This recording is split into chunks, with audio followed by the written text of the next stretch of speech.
Alright, here's my 15-year-old GE 12-year warranty water heater in Carrollton, Texas, far north Dallas. But I cut it open to see what the inside looked like, and the anode rod, there's only one, but it actually looks pretty good. There's some flaking and looked like it was getting chewed up a little bit, but along the bottom, a lot of that stuff you see down there is from the foam and the shavings from the cutting the side of it out here. But it is actually really clean. The bottom is completely solid, and you can see down, right down there at the bottom of the anode rod. Some of that's the flaking from that coming apart, but it's very little, and it looks pretty solid.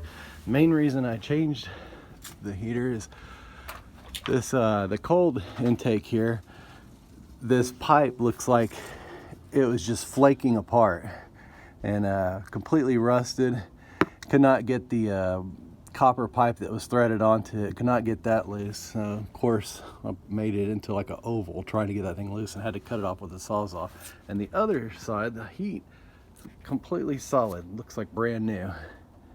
So anyways, here's the day is February of 08, and it's January of 23, so it's right at 15 years old. Here's the manufacturer date, 12/07, and we never had really any big problems with it. I was just afraid that this was gonna spring a leak, and even though it's in the garage, I don't want a mess, so I just went ahead and changed it. It was about almost $1,000 for a new one at Home Depot, and anyways, there you go. Doesn't look too bad.